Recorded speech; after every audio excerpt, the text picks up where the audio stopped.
Good morning. Welcome or welcome back to Bookie Monsters. My name is PK, the Bookie Monster, and we are here to look at new releases this week. We do that every day, Monday, Tuesday, Wednesday, Thursday, Friday. Today's Wednesday, August 30th, and we're going to be looking at fantasy today. Good morning, Alicia. How are you doing? For some reason, my folks are thinking it's fall, which I'm okay with, but I just want to poison my coffee.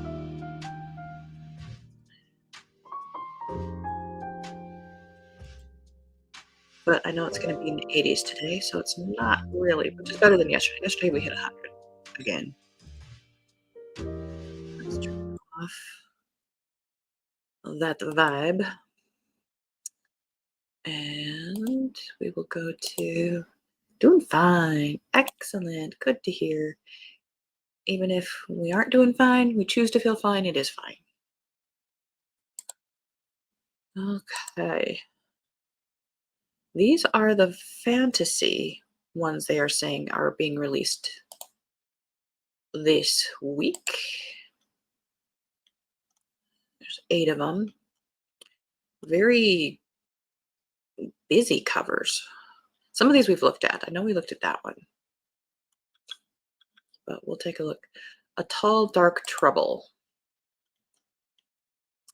by Vanessa Montalban. Twin sisters Ophelia and Delphi know better than to get involved with magic.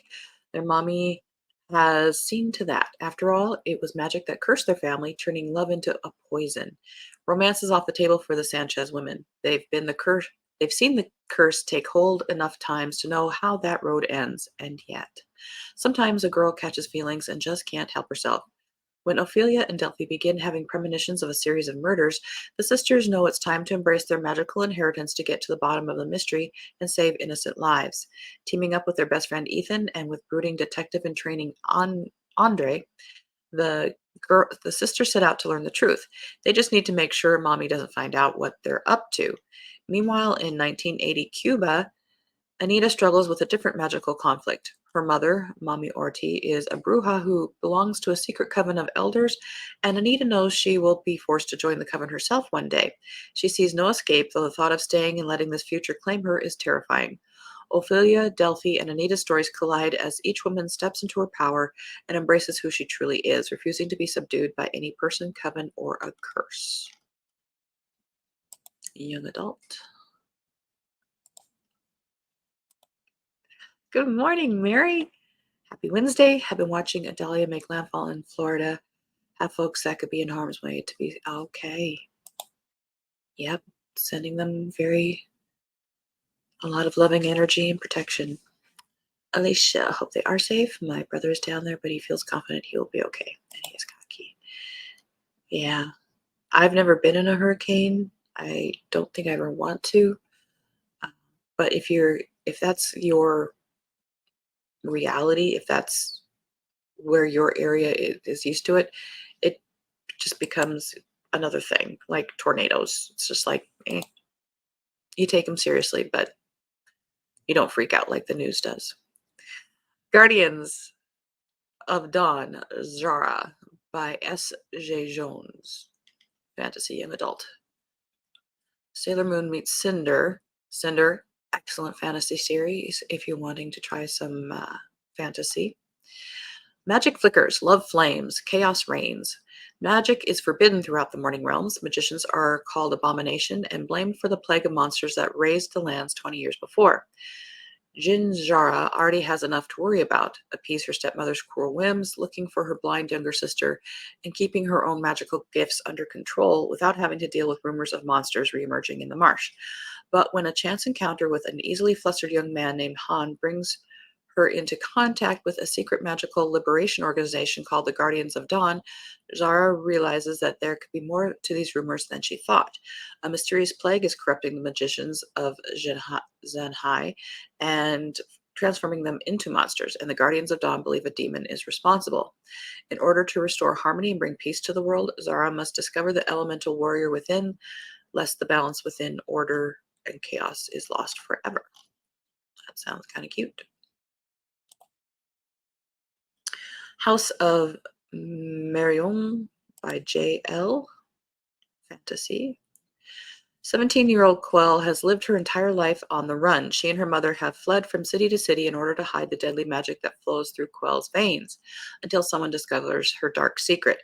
To hide from the assassin hunting her and keep her mother out of harm's way, Quell reluctantly inducts into a debutante society of magical social elites called the Order that she never knew existed. If she can pass their three rites of membership, mastering their proper form of magic, she'll be able to secretly bury her forbidden magic forever. If caught, she will be killed. But becoming the perfect debutante is a lot harder than Quell imagined, especially when there's more than tutoring happening with Jordan, her brooding mentor and assassin in training. When Quell uncovers the deadly lengths the Order will go to defend his wealth and power, she's forced to choose: embrace the dark magic she's been running from her entire life, or risk losing everyone she's grown to love. Still, she fears the most formidable monster she'll have to face is the one inside. You know, looking at these fantasies, and I love fantasy. I've read sci-fi, but specifically fantasy, since I was in junior high, probably even childhood, if you could count the Lloyd Alexander books. The difference I'm seeing from what I grew up with and now, so much, and I won't say 100%, but like 99%, I'm exaggerating, but are about the person and an interior journey, which is a part of the story. But I grew up with epic fantasy where it was the quest, and I miss those kinds of books. And you don't really see those anymore. And I think it's a generational thing too. But that's just me. Uh, I've heat her to the beast, and the beast is me by Jameson Shea. Case in point. Oops. Good morning, Deborah. Glad you could be here. Thank you, thank you. Hope you all have your cup of coffee. I have my cup of coffee.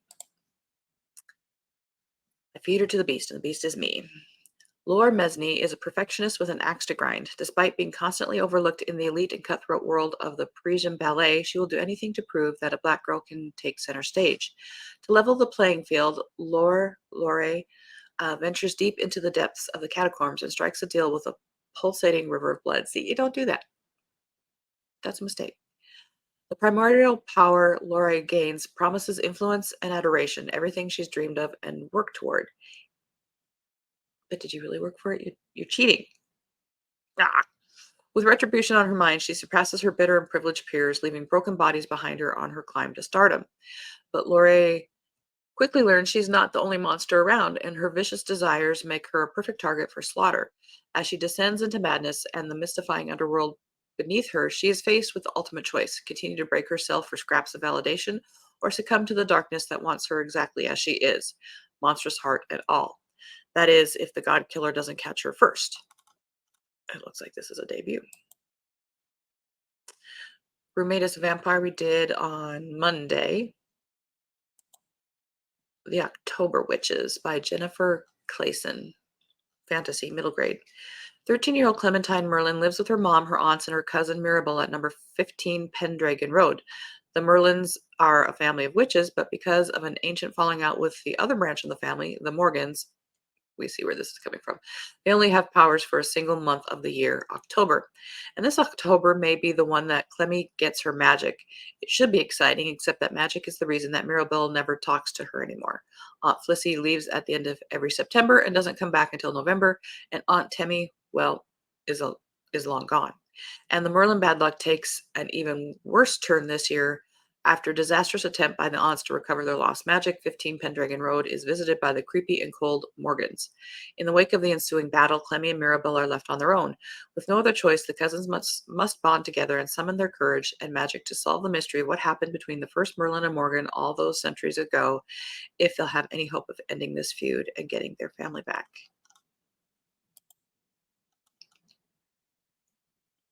The Phoenix King by Aparna Verma.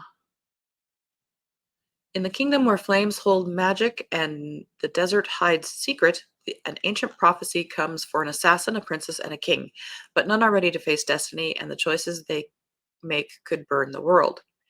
If we carry the burdens of our fathers, we'll never know what it means to be free. For Elena Adia Ravens, fire is yearning. She longs to feel to feel worthy of her phoenix god, of her ancestors who transformed the barren dunes of Sayon into a thriving kingdom. But though she knows the ways and wiles of the desert better than she knows her own skin, the secrets of the eternal flame elude her, and without them she'll never be accepted as queen. For Leo Malhari Ravens, fire is control. He is not ready to give up his crown. There's still too much work to be done to ensure his legacy remains untarnished, his family protected. But power comes with a price, and he'll wage war with the heavens themselves to keep from paying it. For Yasin Knight, fire is redemption. He dreams of shedding his past as one of Seon's most deadly assassins, of laying to rest the ghosts of those he has lost. If joining the court of flame and serving the royal Ravens family, the very people he once swore to eliminate, will earn him that, he'll do it no matter what they ask of him. But the phoenix watches over all, and the fire has a will of its own. It will come for all three. It will come for all three. It will come for Seon itself, and they must either find a way to withstand the blaze or burn to ash. First in a trilogy.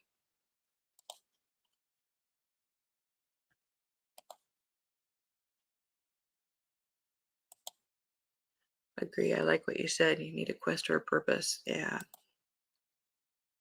Yep. I or me, as the case may be. It's very that the last two generations are just so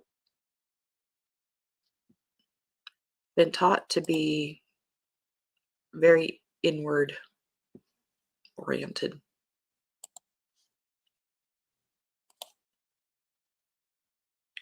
As much as they, say save the planet and blah blah blah, it's really all about them. I say this as a Gen X. Vivian Van Tassel and the Secret of Midnight Lake. Fantasy, middle grade by Michael Whitwer. 12-year-old Vivian Van Tassel is angry about her mom's mysterious and sudden death, at her dad for uprooting their lives in Chicago to move to the sleepy, creepy town of Midnight Lake, at the bullies who seem to be drawn to her no matter how much she tries to keep her head down, but mostly angry at herself for causing bad things to happen wherever she goes. When a class assignment at her new school prompts Vivian to research the history of Midnight Lake, she quickly discovers her new home is even more peculiar than it seems. Not only was the infamous Beasts and Battlements (B&B) role-playing game invented in Midnight Lake, but there are also some hard-to-explain coincidences about the town and its history that seem to tie back to the game in a way that's as puzzling as it is disturbing. When the biggest oddballs at school attempt to befriend Vivian and introduce her to their game of B&B, she's torn between wanting to follow the path that has always worked for her, keeping everyone at arm's length, and giving these strange kids and their even stranger fantasy game a chance. Maybe that's what it will take to get to the bottom of the mystery of Midnight Lake and why Vivian was really brought there in the first place. Those are the fantasy ones of this week. Indeed. What is today? Wednesday.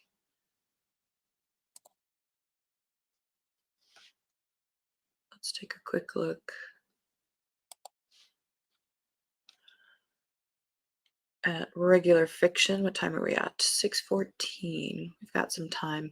What I'm trying to do is save as much time for Spy versus Spy on Thursday. We still have to look at some cozies, though. Excuse me, coffee was required.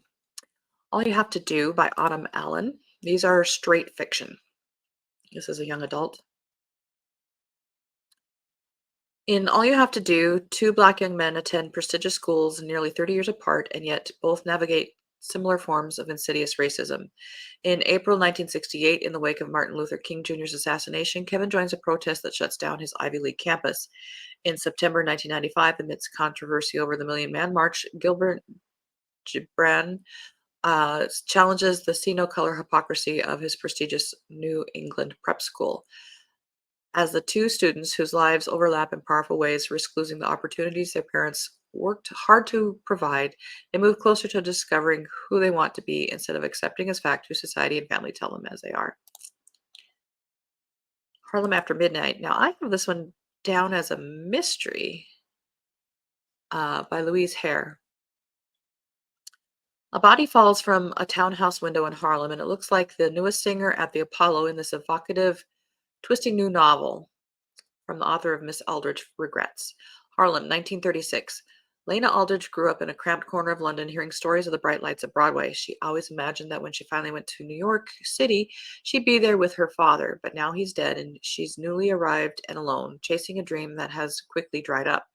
When Will Goodman, the handsome musician she met on the crossing from England, offers for her to stay with his friends in Harlem, she agrees. She has nowhere else to go, and this will give her a chance to get to know Will better and see if she can find any trace of the family she might have remaining.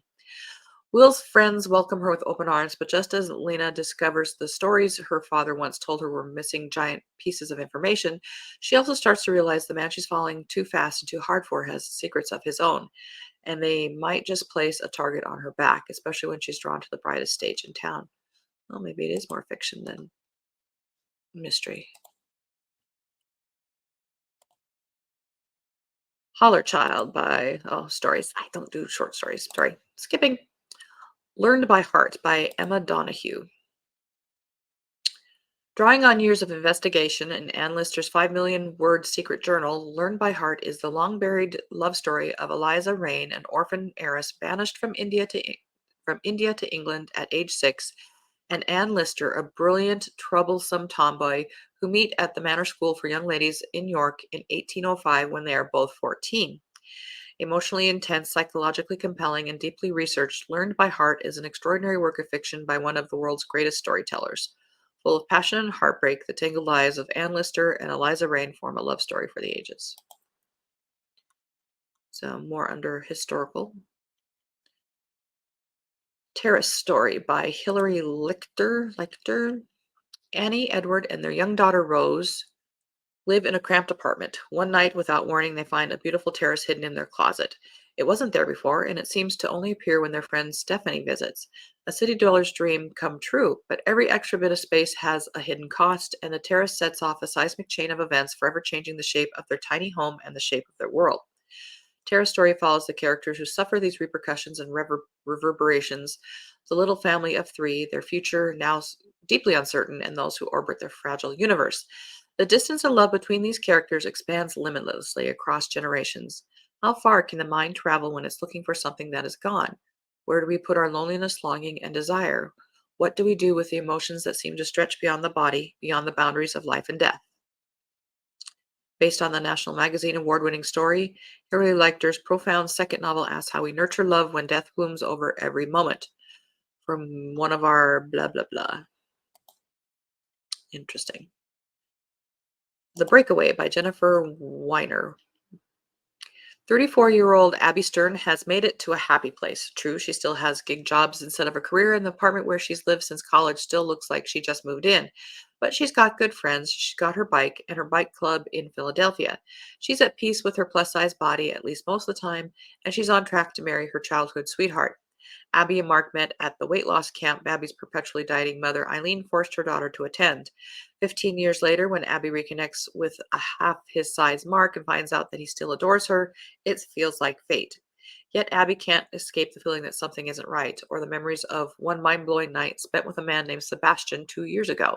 So when Abby gets a last minute call to lead a group bike trip from New York City to Niagara Falls, she's happy to have a time away from Mark and a chance to make up her mind. But on the first day, Abby is shocked when she sees a familiar face in the tour group, Sebastian, the one night stand she never thought she'd see again. As a serial dater who lives 100 miles away, Sebastian is far from Mr. Perfect, and Abby is determined to keep her distance even if their chemistry is undeniable. To make things even worse, there's a last minute addition to the trip, Abby's mother Eileen, whom Abby blames for a lifetime of body shaming and insecurities she's still trying to undo. Over the next 2 weeks, strangers become confidants, hidden truths come to light, and a teenage girl with a secret will unite all the writers in surprising ways, while all of Abby's certainties about herself, her mother, and nature of love are challenged. The Lost Manuscript by Molly Rushmeyer. An intriguing story, excuse me, for bibliophiles and lovers of bookish literature, featuring an American professor who travels to an English castle at the invitation of her British ex-husband to search for a fabled lost illuminated manuscript that may have cost her grandmother her life. Hello, you've got me. Laura Lockwood's life hasn't been the same since her marriage fell apart and her grandmother went missing.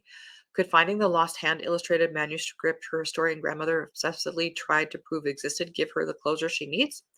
When her British estranged husband Alex begs her to come teach a history class at an English castle in Alnwick, England, she's reluctant until he mentions he's found her grandmother's missing journal.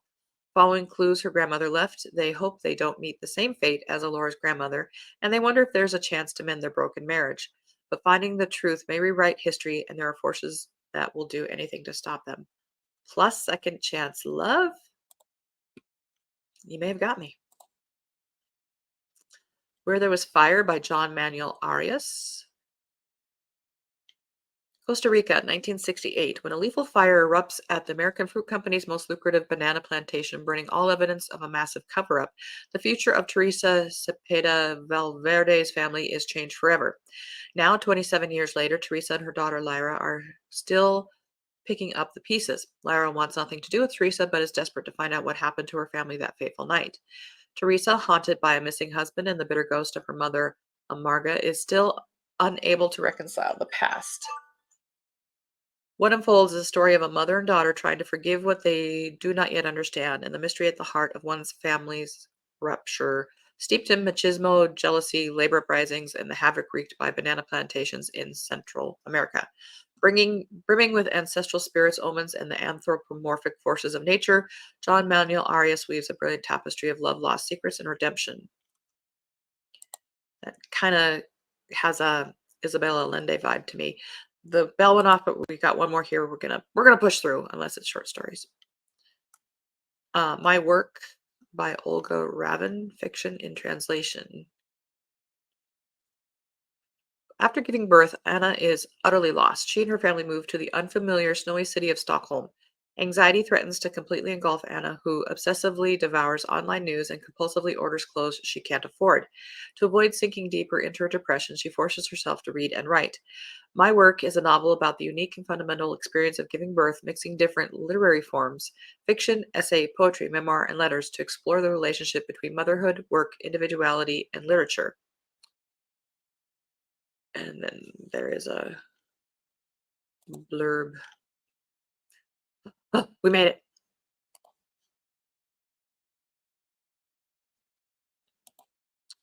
Learn by heart looks good.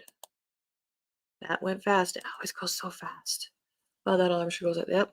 I don't know. I mean, we could do books all day. And I was trying to think of with uh, Monday being a holiday, whether I would do a show or not. I'm thinking I will do a show. Um, and it might not be as early, but it would be more than the 25 minutes. I'll have to play around with that idea. We'll see. See how that goes. Anyway, I appreciate you guys showing up so much. I hope you have a beautiful day. Um, Tomorrow, I think we'll be able to do some more Spy versus Spy. Definitely Friday. Friday is Spy versus Spy September. So I hope you're getting some good ideas. And doesn't mean you have to read constantly Spy versus Spy, but at least give one book a try if you've not done it before. Hope to see you later. You will. I'll join as well. Hope everyone has a great day and thanks for the fun. You betcha. I so appreciate. So tonight I do not do print sprints. It is on Sarah's channel, which is the Bookish Knitter. She'll be starting at 5 Mountain Time, 7 Eastern Time. So if you want to do some sprinting, but I will be sprinting tomorrow at our usual time. Other than that, and then Saturday it will be my third day, and we'll get to that. All right, everybody. Thank you so much. And as it says here, don't be a bookworm, be a bookie monster. Nom nom nom. Thank you. God bless.